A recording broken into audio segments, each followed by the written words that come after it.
ไม่มันสิบ่ตกบ่เนาะบ่ดอก ตกลงหันไปเชื่อได้มาอย่างแล่นนี่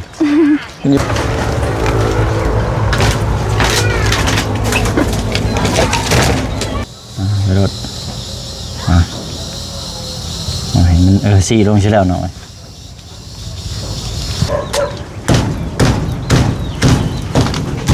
โอ้อยากหวานเนาะทำส้มใส่ข้าวเบื่อได้การใส่เอาน้ำมันตักใส่แล้วเนาะน้ำตักใส่ขวดนะเขย่าบัดนี่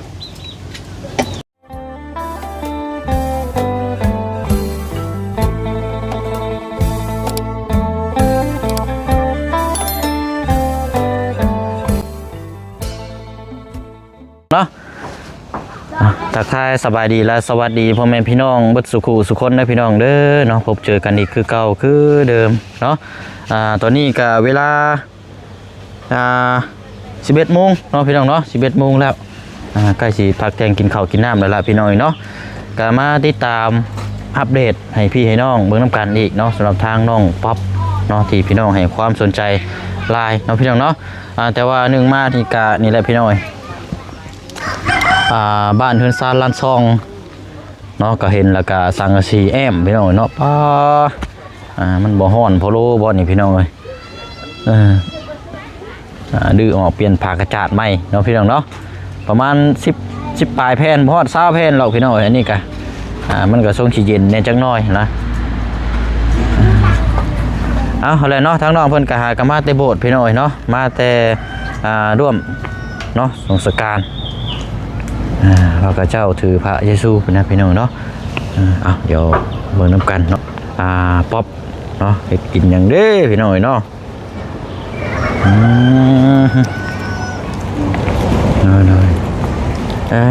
เอาสบายดีน้องเด้อเนาะเด็ดผักคะนี่เอาไปเฮ็ดย่างนี่โทษด้วยน้องนี่ไม่ก่อนสิแกงหน่อไม้แต่วานนี้แกงหน่อไม้โดยเพราะว่าเมื่อวานนี้บ่ได้แกงได้กินไข่เอามาให้อ๋อแกงหน่อไม้อันว่าหมู่มาฝากหันบ่โดยโอ้ใส่ผักคะเนาะโดยผักคะอันภาษาเจ้านี่เอิ้นยังก็ผักเน่าโดยภาษาทางนอกเพิ่นเอิ้นผักเน่าไปหน่อยผักคะนี่อยู่บ้านเอาห้องผักคะแต่ว่าพี่น้องฝั่งไทยนี่เอิ้นอันน่ะสะอมสะอมเนาะ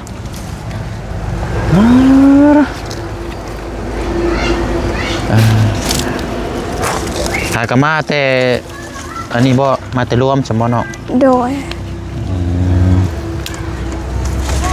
วันนี้สิกลับไปอีกจังมุมวันนี้ล่ะ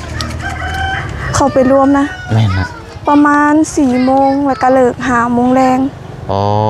4 โมงแรงมันเข้าไปอีกมัน5 โมงมันเลิกเนาะโดยเลิกเลยใช่บ้านนี้พอแล้วบ่ว่าสิเขาเอาอยู่ไหนเนาะอันนี้ส่วนไผ่สานี่นะเป็นส่วนเพื่อนผู้นี้แต่ว่าขอนำเพิ่นแล้วอ๋อเพิ่นให้อยู่เนาะโดยโอ้เอาแบ่งกันกินเนาะเพราะว่าผักเน่าของผักคะแม่นบ่ผักคะโดยแบบของเฮาแบบมันบ่ทันได้ออกหลายนะอ๋อของเจ้ากระปุกอยู่แม่นบ่โดยก็เลยอันน่ะมา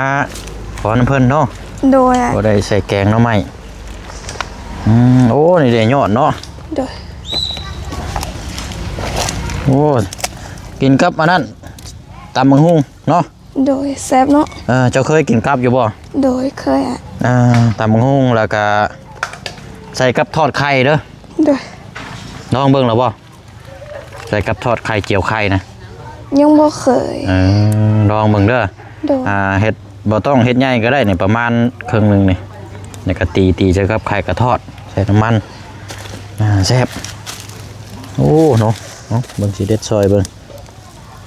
ยิ่งเด็ดยิ่งแตกได้ผักอันนี้นี่ เป็นตอนเที่ยงเนาะใช้อันนั้นได้สามีเจ้าได้สละ แม่คอยบอกข้าก็เลิกได้พูดคือกันจักเราไปใส่คือสิอยู่เฮือนนาบ่าว อืม เล่นน้ำหญ้าคอยกินน้ำหญ้าคอย อืม เปิดแล้วเนาะ เอ้านี่แหละนายเล็ดได้กิน เดี๋ยวขอบใจ หมึกพริกเริ่มมีแล้วบ่ ออกพริกมีแล้ว โอ้ลายเต็มเลยหันกันเนาะ เดี๋ยวพอได้แกงกับหน้อไม้ พอดีเนาะใส่ลายอะไรกับโบแซบได้ โดย มันจะคิวเนาะง่ายเอาก่อน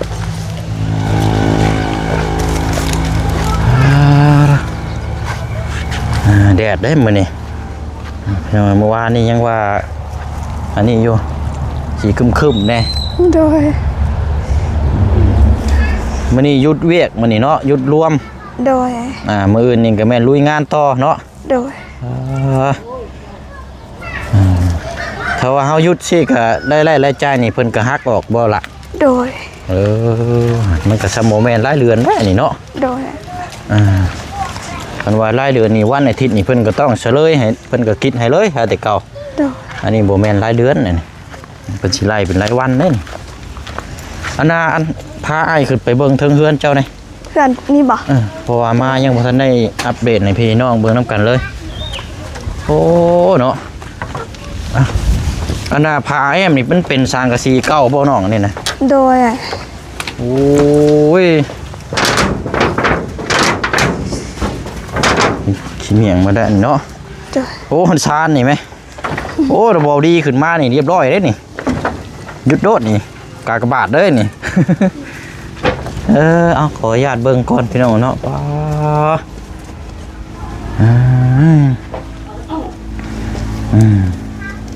อันนี้สอบเข่าอันนี้เนาะ โดย เข่านี่ซื้อเอาบ่น้อง เป็นเบ้าเตียงเป็นคนเอามาให้ อ๋อทางบ่เตียงบ่ แบบค่อยกับบ่ค่อยฮู้จักซื้อไอ้เป็นปันใดไอ้คือสิเห็นคลิปเราเอาลงบ่หรือว่าเป็นไผ บ่เตียงไปละทีมงานอ้ายนี่แหละ เดี๋ยว บ่เตียงบ่ดีแต่ว่าบ่ดีนี่ก็เป็นน้องเนาะน้องบ่เตียง โดย ทางอ้ายนี่เป็นหมู่คู่กัน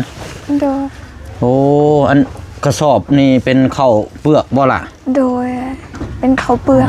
โอ้เห็นให้นี่ก็แสดงว่าได้หลายสอบเติบนี่เนาะ อันนี้เห็ดมัน แต่ว่าซื้อเอา อ๋อขายมันมาซื้อข้าวเอาบ่นี่นะ โดย จักสอบเบิดนี่ล่ะ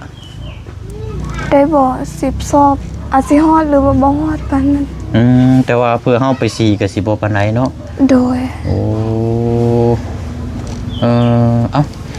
ขนาดว่าข้าวยังพอมีซำนี้อยู่เจ้ายังเป็นห่วงเรื่องข้าวเนาะแสดงว่าการกินการอยู่นี่สำคัญแฮงเนาะในครอบครัวนี่ โดย อ๋อพี่น้องก็ปัจจัยหลักกันเนี่ยอยู่ในกินนี่แหละเนาะ โดย นี่พี่น้องยังเกาะผากังบ่นั่นนะผ้าห่มนะ โดย ให้นอนอยู่ในหันนะ เป็นน้องสาย น้องชาย โดย น้องชายต่อจากเจ้านี่บ่ โดย จักปีน้องชายเจ้าล่ะ ได้ละประมาณ17หรือว่า18ปี น้องชายเพิ่นก็เฮ็ดวิเฮ็ดงานอยู่บ่น้องเจ้า บางมื้อก็ไปเฮ็ดบางมื้อก็บ่ได้ไป ชนหลายเฮ็ดงานเวียกหยังนั่นล่ะ เป็นอาชีพก่อสร้าง โอ้ดีช่วยกันซะเนาะ โดย บัดนี้โซนที่หม่องเจ้านั่งนี่ก็ทางอันแม่เจ้าสมบ่นอนนะ โดยแม่เป็นคนนอน เพราะว่าเจ้านั่นบ่ได้นอนอยู่นี้เนาะ โดยเพราะว่า2-3 มื้อนี้บ่ได้นอนอยู่นี่แล้วเพราะว่าลูกของป้ามาลินอยู่เพิ่นนาบ่าวเลยย้ายมานอนนำเพิ่นอยู่พุ่นแต่นี่เราเมื่อแล้วแต่เมื่อวานนี้ก็ยังบ่ได้ทันได้เมื่อนำได้นอนนำแม่นอนนำยาอยู่พุ่นเลย โดยมื้อนี้ถ้าว่าเราเมื่อแล้วก็เจ้าก็จังสิมาพี่บ่ โดย หรือว่ายังสินอนอยู่พุ่นอีกอยู่ คันอยากแบบขี้ขานไปเฮือนนาบ่าวกันนอนบ่อนี้เลย นอนอยู่นี้เนาะ บ่อนี้ดู อันว่าอันใช้เสื้อผ้าน่ะแพ้เจ้าน่ะ นี่ ห้อยอันนี้บ่ โดย ห้อยแบบนี้เลยนี่เนาะ โดย โอเคเนาะเอานี่แหละพี่น้อยเบิ่งน้ำกันเนาะ โดย ฉันเนาะเดี๋ยวไปเบิ่งทางน้องเพิ่งเฮ็ด เฮ็ดอยู่เฮ็ดกินก่อนบัดนี้เนาะ เด้อ เพิ่นบ่อยู่เพิ่นครัวหม้อเก่าบ่เนาะ เด้อ หน่อไม้ต้มแล้วบ่ ต้มแล้วแต่เอาไปต้มอยู่เฮือนยาเพราะว่าเขาต้องเอาไปปลูก โดยไปซะเนาะมันแหละพี่น้อยเนาะโอ้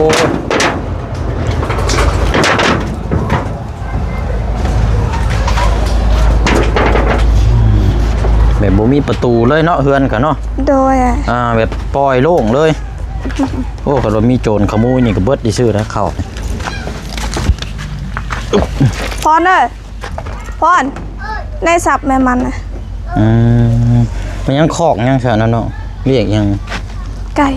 เจ้าเลี้ยงไก่บ่ โดย โอ้ แต่ว่าอันนั้นมันตายหมดค่อยก็บ่ฮู้คือกัน เลี้ยงไก่เนาะ โดย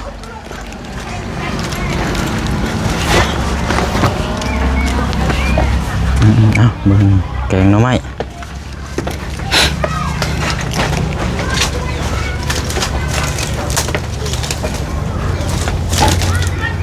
แกงหน่อไม้ตอนเที่ยงเนาะ โดย ใช้หน่อไม้เจ้า หน่อไม้อยู่เฮือนยาเดี๋ยวไปเอาก่อนเพราะว่าให้เราต้มมาเสาร์นี้ โดยเอาไปอันเพิ่นหญ้า โดย เพิ่นหญ้าอยู่ไสนั่นล่ะ อยู่บอนไปขอมักเพชร อ๋อนั่นเพิ่นหญ้าเจ้าบ่ โดย ไปใส่ย่างไปเบิ่งน้ำกันอีกก่อน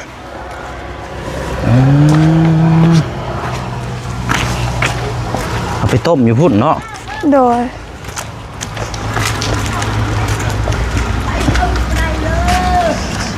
โอ้ระวังแต่ตัวนี้ได้อนี่ ว่าเนี่ยมาปิดเนาะ โดย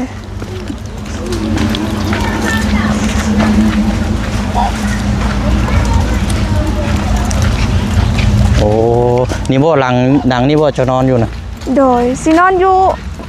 พุ่นบอนตุ๊กก็ ใช่น่ะใช่หมองนอนเจ้า วัน โอ้โหเอาบ่ได้นอนอยู่เทั้งเฮือนบ่ บ่ได้นอน ไปดีมีตู้เด้อไปดีโอ้โดย สินอนอยู่บอนนี้มันสิเสื้อผ้าสิหลายในน้อยอยู่ ใช่นะนอนนำกันจะคนอันนี้นะ ประมาณ4 คนบ่ประ โอ้ มาณนี้ นอนใต้ถุนแบบอันนี้เลยนี่เนาะ โดย ขึ้นกับต่ำๆนี่เนาะ โดย โอ้ มันมีงูอหย่างนี้ด้วยติเด้นี่เนาะ นอนน้ำยา แล้วอันนี้แม่เนาะ โดย สบายดีเวเดอร์จักอายุเท่าไหร่แล้วเจ้านะ45เนาะเอาอะไรเสียไปหน่อย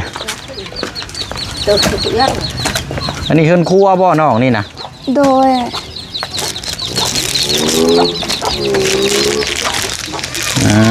คันแกงนี่ก็กินน้ำกันได้นี่เนาะ โดยปั้นกันกิน แบ่งกันแบ่งกันกินเนาะ โดย นี่เป็นไง ป้าเจอ แกงอยู่นี่เด้อฉันบ่น้อง เมื่อแกงอยู่เหือน ยานจะหน่อยยานนาบ่าวสีเมื่อกะยันนาบ่าวสีเฮ็ดกินคือกัน ก็ได้มาใหญ่อยู่พุ่นก่อนเนาะ โดย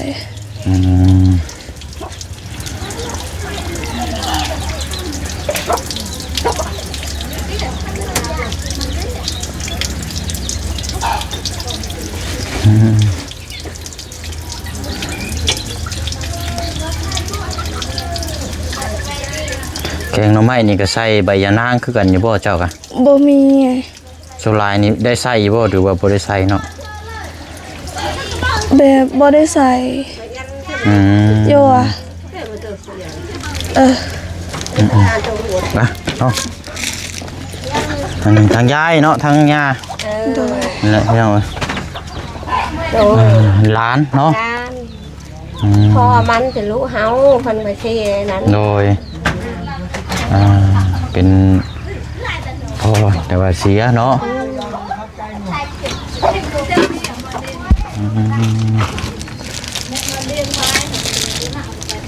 หวานนี่ คือน้องยังหายเที่ยพอเขานี่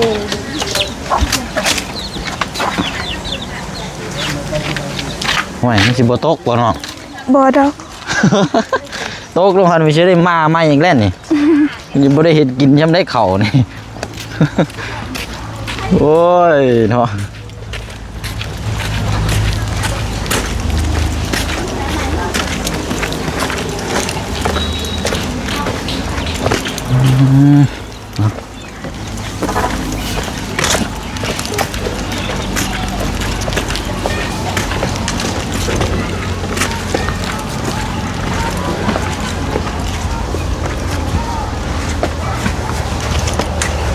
เฮ็ด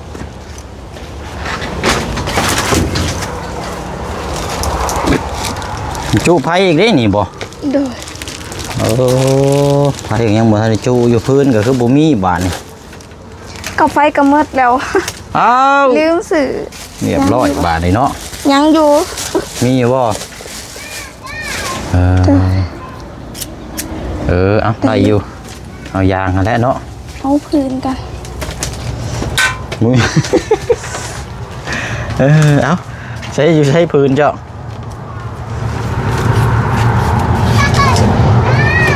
เปิดประตูก่อนให้อยู่พื้นกับลายอยู่เนาะแต่ตารางเพื่อนนี่ข้างๆนี่กับพี่น้องผู้เต็มอยู่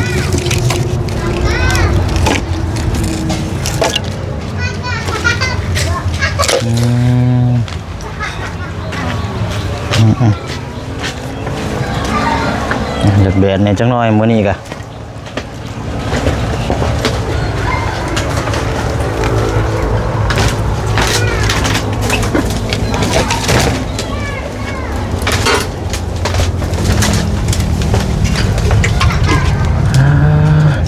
นี่แหละเนาะ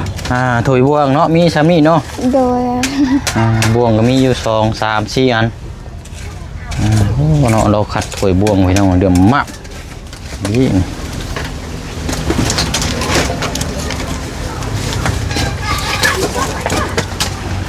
เคียงก็คือฮักแท้ทุกปีแล้วนี่ บูฮูคือกันลายเติบแล้ว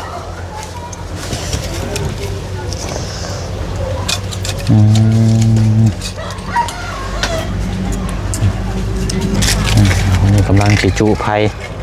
โดย ให้กินแกงหน่อไม้ โดย อ๋อันเป็นเจิมหน่อไม้แบบเป็นแบบนั่นเลยนี่เนาะ โดย แบบคือมุกอะไรนี่แบบนี้นี่แกงแบบนี้มันก็โอ้ตักใส่บ่วงลงนี่แบบบ่ได้เคี่ยวเลยแหละแบบนี้โอ้ยแบบผู้เฒ่านี่ถูกต้องอยู่แล้ว เพราะว่าย่าคอยมักกินแบบนี้ ว่าผู้เฒ่าเด้มันจะบ่ขี้ข้านเคี่ยวเนาะ โดย แบบตักเด็ดไหลลงเลยนะแบบนี้นี่ดอดมาเนาะน้ำมันกระไพมานี่กันนี่คือว่าติดอยู่เรียบร้อย บ่ได้เลย ใส่เองเพิ่งฮะเพราะว่าน้ำมันยังอยู่ดีเด้อก็บ่ได้ต้องเร่งตัวนี้ขึ้นน้ำบ้าง ได้แต่แบบมันขึ้นหน่อยเดียวไฟเฮ้ยตอนนี้บ่ได้เลย ได้ละเบิ่ง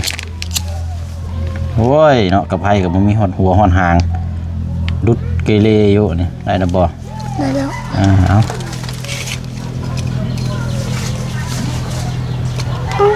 คือว่าดับไว้ก็ ติดหมดเนาะบาด การ ใช่ ถู ได้ มือ แป๊บนึงเดี๋ยวรถให้มันสีลงใช่แล้วหน่อย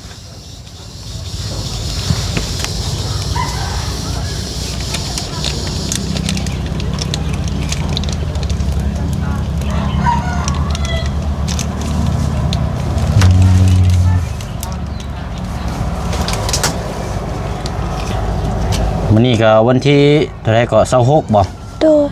26ได้เงินเดือนออกวันที่30สมมุติเนาะ โดย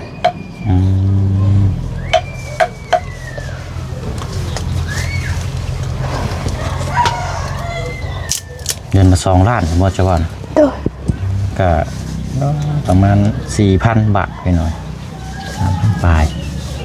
แต่ว่าเขาวน้ำนี่กินน้ำข้าวเจ้าเนาะ โดย เอาติดแล้ววันนี้เนาะเอาเก็บไว้ โดยขอบใจ กับไผการต่อครอบก็ฮอดบ่มีโทษเอาตำข้าวเบื่อบ่บานนี้ระหว่าง รอให้ไผติดเนาะแล้วก็โอ้ติดง่ายอยู่เลยไผเรานี่พี่น้อง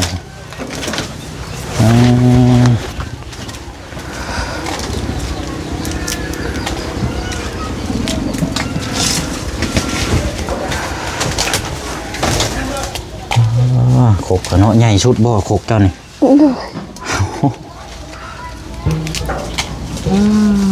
อยู่กินแบบเรียบง่ายดีนี่เนาะ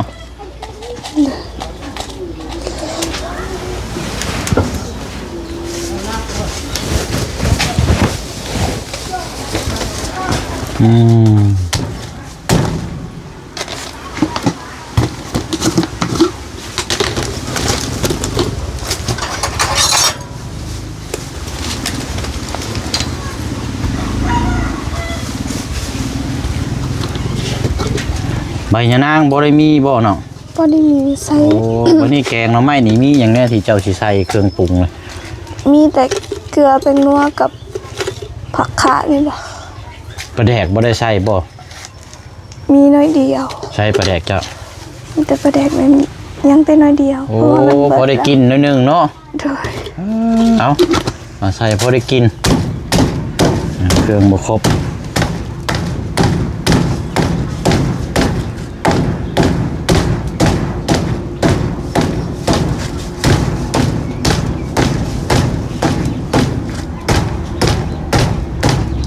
สากเราก็ปากยาวดี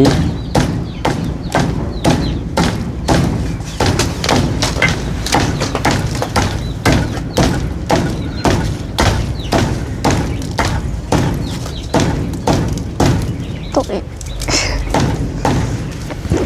พริกกระโดดน้องน้ำบ่ โดย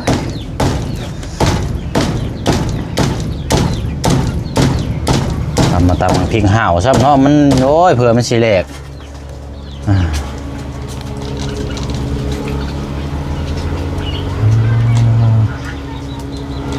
โอ้ไผ่เนาะติดไว้โดนี่เนาะปืน เฮ้ยตกมืด มีเกลือเนาะเกลือปลาแดกปิ้งนัวแล้วก็พัก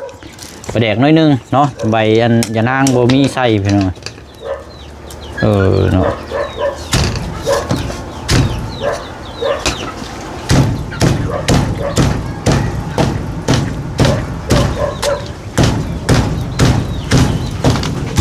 โอ้ มีแต่ตำกับผักคะเอาเฮ็ดเป็นน้ำยานาง โอ้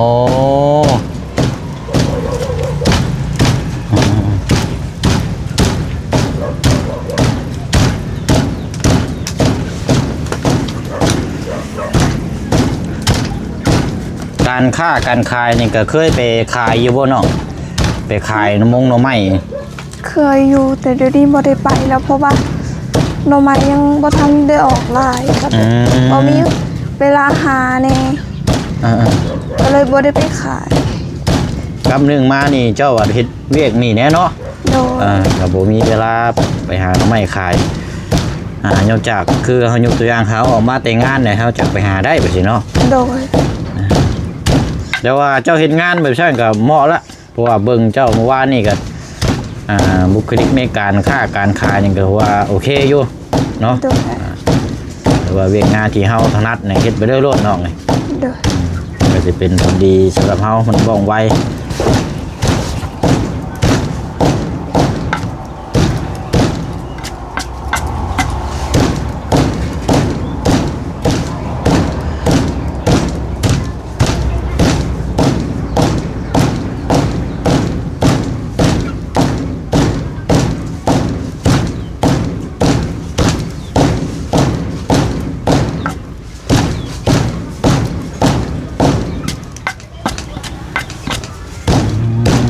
แกงหน่อไม้เด้อหน่อยน้องป๊อบแกงหน่อไม้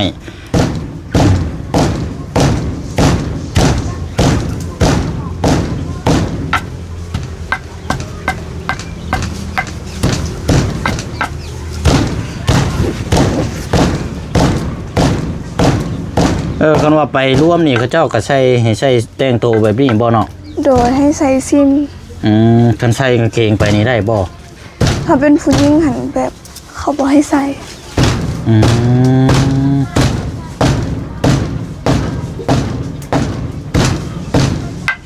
คันผู้หญิงน่ะเขาเจ้าบ่ให้บ่ให้ใส่ได้กางเกงเนาะ โดย โอ้ก็สิแบบเดียวกันนะใช่เนาะมันก็บ่งามเลยเนาะคันสิเว้าก็ไปรวมหลายคู่หลายคนไปใส่ส่งเนาะ โดย แต่งตัวแบบสุภาพอันนี้เนาะ โดยลืมยานะลืมใบ ใช้ใบยะนางอยู่ไส ลืมผักขาวยานะ เอาไปเอาอยู่ไสนั่นเนาะ บ่สิไปล้างมือ อ๋อแล้วได้บัดนี้บ่ โดย ตำแล้วว่านี่นะ โดยตำแล้วแล้ว มีแต่สิเอาน้ำแล้วก็ใส่ก็แม่นปรุงกับแกงได้นี่เนาะ โดยยันมันขมหน่อยนึงอาจสิล้างหน่อไม้ก่อน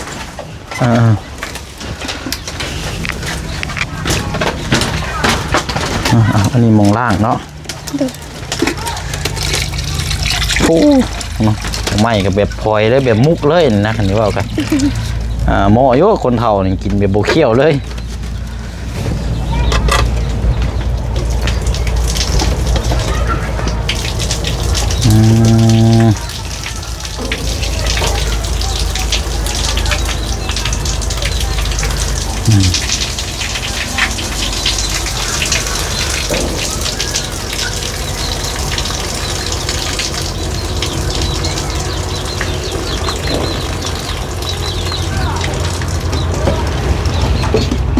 เรียบร้อย โดย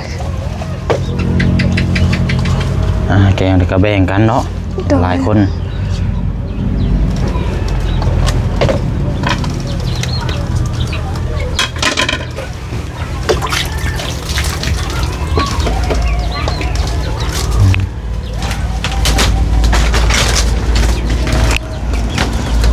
ล้าง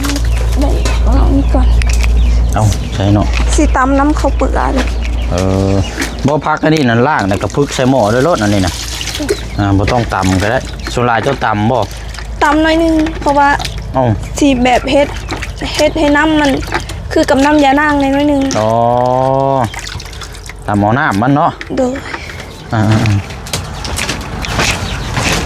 เบิ่งซื่อๆเลยพี่น้อยเบิ่งน้ำกันนี่แหละบ่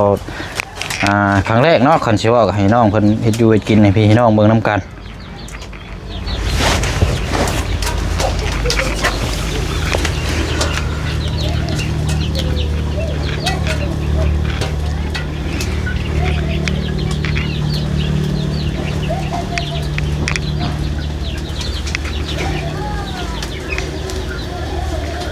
โคกกะน้อยซ้ำเนาะโคกกะ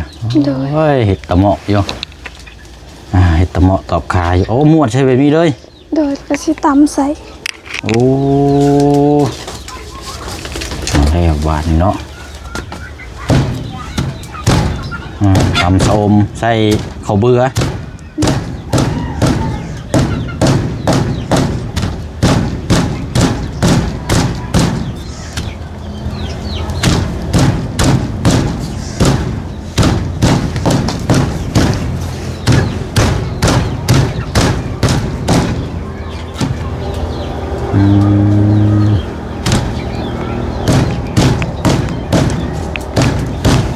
บ่ขมบ่เนาะ บอก อ๋อส่วนหลายนี่เฮ็ดกินก็มีแต่เฮ็ดประมาณนี้เนาะ โดย โอ้เอาลองเบิ่งพี่น้อยลองสูตรนี่เอาสูตรของทางน้องป๊อปลองใส่เบิ่งแกงหน่อไม้ เอาสะอมมาตำเฮ็ดเคี่ยวเป็นใบยะนาง โดย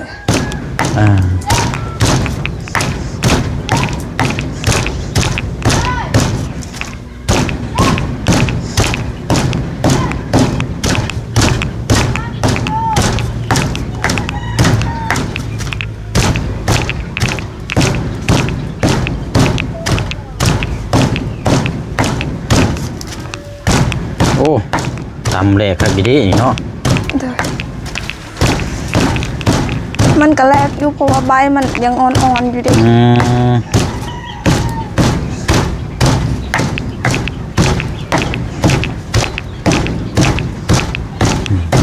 น นี้เอาโลไว้ใส่หม้อต่างหากอันนี้บ่ โดย โอ้กินเนาะถ้าว่าไผบ่มักนี่แม่นบ่ได้แตกต่างกับทุเรียนอันนี้ก็ บ่ใส่บ่ กินมันอยากฉุนมันอยากมิ้นเนาะคันว่าตรงๆเลยกัน โดย บางคนนี่ก็บินหัวบินหางด้วยเลยแต่ว่าเวลากินนี่ก็แซ่บ โดย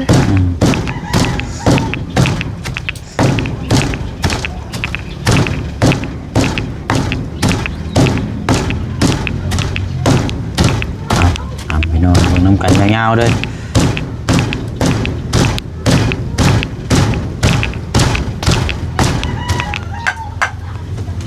ได้แล้ว เรียบร้อยแล้ว โดยใส่น้ำก่อน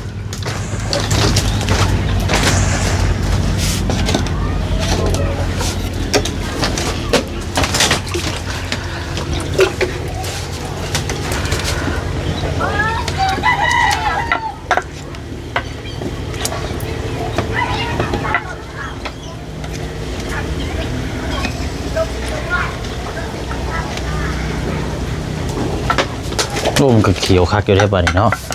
อ๋อนี่บ่เจ้าเห็นน้ำใบยานางนะ โดยเห็ดแบบนี้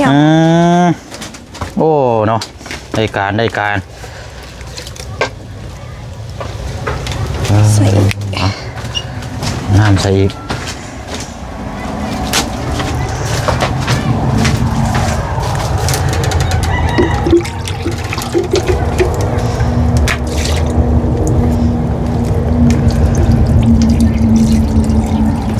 เรียบร้อย โดย ข้างเลยบาดนี้ปลาแดกเราก็น้อยเดียวเนาะ โดย นี่แกงหน่อไม้นี่ขาดปลาแดกนี่โว้ยมันว่าวอะไรเพียงมันบริแซ่บปานใดได้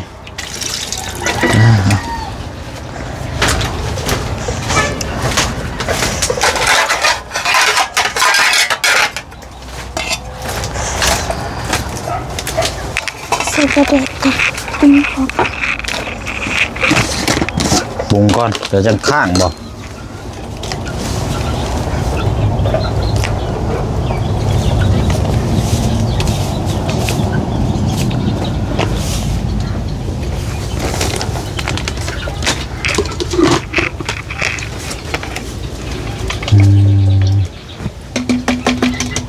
เอาน้ำมันตักใส่แล้วเนาะน้ำตักใส่ขวดนะเขย่าบัดนี่เบิดสุดท้ายแล้วนี่เนาะปลาแดก โดย บ่มีกินแล้วบาดนี่ โดย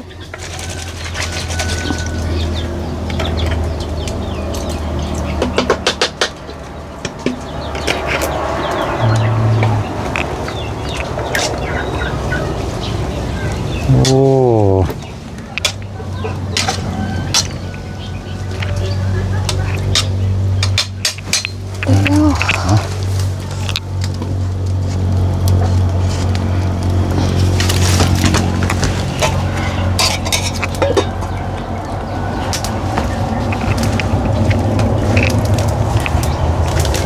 โอเคบาดนี้เนาะ โดย โอ้ยพี่น้องเอ้ยแกงหน่อไม้เรียบร้อยมีแต่ร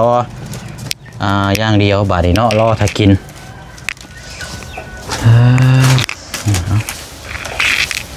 ปวดง่วงเป็นยังไง มันอยากอันนั้นบ่ มันสิฮักบ่ โดย โอ้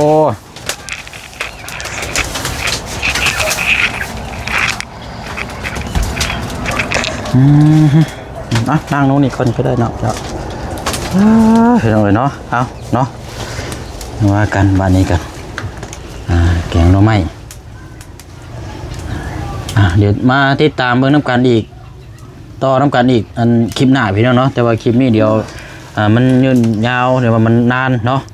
เดี๋ยวก่อนบ่เสียงบ่ได้ซื้ออย่างมากเพิ่นพี่น้อง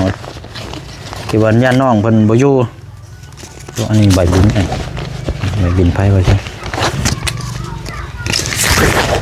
ปกตินี่ก็ตะแรงพุ่นแล้วเจ้าเนาะบ่จะไปเฮ็ดเวียกไงเนาะ โดย มีเงินติดตัวเท่าไรเนาะ ปัดให้แม่แล้ว ฮะจะบ่ได้เก็บไว้เลยบ่ โดย เป็นหยังคือบ่เก็บไว้ติดต้นกระโตเนี่ยเพื่อเจ้าของเป็นแบบฉุกเฉินแบบซื้อนี่อยู่ในกินจังซี่นะเนาะ แบบเขาก็บ่ได้ใส่เงินอยู่แล้ว คันสิว่ากับถ้าบ่จำเป็นนี่เราก็แบบบ่ใช้เงินนะอันนี้เนาะ โดย โอ้ดีเด้พี่น้องเอาแบบเติมบัตรเติมหมกเติมเงินจังซี่ได้ซะโทรศัพท์เบิ่งเน็ตเบิ่งหยังจังซี่ ก็เติมอยู่แต่แบบ 2-3 มื้อเติมเทื่อนึงแบบ แต่ว่าเงินนี่ถ้าว่ามีมันได้ให้แม่เก็บเนาะ โดย จำเป็นที่สุดเนาะ โดย โดยอ้าวโอเคจะเอาไอ้เป็นยังไอ้จะบ่ได้ได้บ่ได้ซื้อแนวกินแม่หยังมาฝากแล้วเด้อสิตั้งอย่าเอาเงินสดนั่นละให้แต่ว่าเอาไว้ โดย เก็บไว้เนาะดีคือกันพี่น้องเป็นคนเก็บออมเงินเพื่อเวลาจำเป็นมาเธออยากได้หันได้นี่แบบราคาสูงๆในก็จังซื้อสิเนาะ โดย เอาล่ะ โดยขอบใจ โดยอันเป็นกำลังใจแล้วน้องเด้อ โดย เอาไว้ใส่เนาะไปเฮ็ดงานพี่น้องโอ้ยเนาะแกงหน่อไม้ ขอบใจเด้อ เอาบ่เป็นหยังล่ะเนาะ โดย สู้ๆไปหน่อยเพื่อแม่เพื่อครอบครัวได้เนาะทั้งชุมไม้เข้ามานี่ก็มีแต่อยากให้ชีวิตน่ะดีขึ้นเนาะแล้วก็ติดตามเบิ่งความขยันเนาะเพราะว่าทางตอนนี้ทั้งพี่น้อง FC ทั้งผู้ใหญ่ถือว่าทั่วโลกนั่นแหละเนาะเพิ่นเบิ่งเพิ่นชมอยู่แล้วเพิ่นชื่นชอบแล้วเพิ่นว่าโอ้ยมักว่าซั่นพี่น้องมักมารยาทท่าทางกันเว้าการจาเนาะมันง่ายก็เลยเข้ามาอัปเดตให้ทางผู้ใหญ่เพิ่นเบิ่งอีกรอบนึงเนาะทางพี่น้อง FC เอาเดี๋ยวจังมาต่อกันในคลิปหน้าอีกพี่น้องคลิปนี้ลาพี่ละน้องก่อนเนาะโดยเอาน้องเด้อสบายดีก่อนเนาะ สบายดีขอบใจทุกๆคนเด้อโดยเป็นกำลังใจทางน้องเพิ่นพี่น้องเนาะเอาเปิดภาพมาก็สิได้ปิดคลิปอยู่นี่แหละพี่น้องเนาะเบิ่งเฮือนเราก็ฮ้อนได้นี่น้องเนาะโดยสังกะสีพี่น้องเลยเอาเลยเนาะฝากพี่ฝากน้องติดตามทางน้องเพิ่นนี่เด้อพี่น้องเด้อเนาะเป็นกำลังใจทางน้องเพิ่นเนาะในครอบในครัวเพื่อมีกำลังใจสู่ต่อไปอีกเอาพี่น้องเนาะกำลังใจนี่คือสำคัญที่สุดเลยพี่น้องเอาลาพี่แล้วน้องไปก่อนบ๊ายบายเด้อพี่น้องเด้อเนาะสบายดี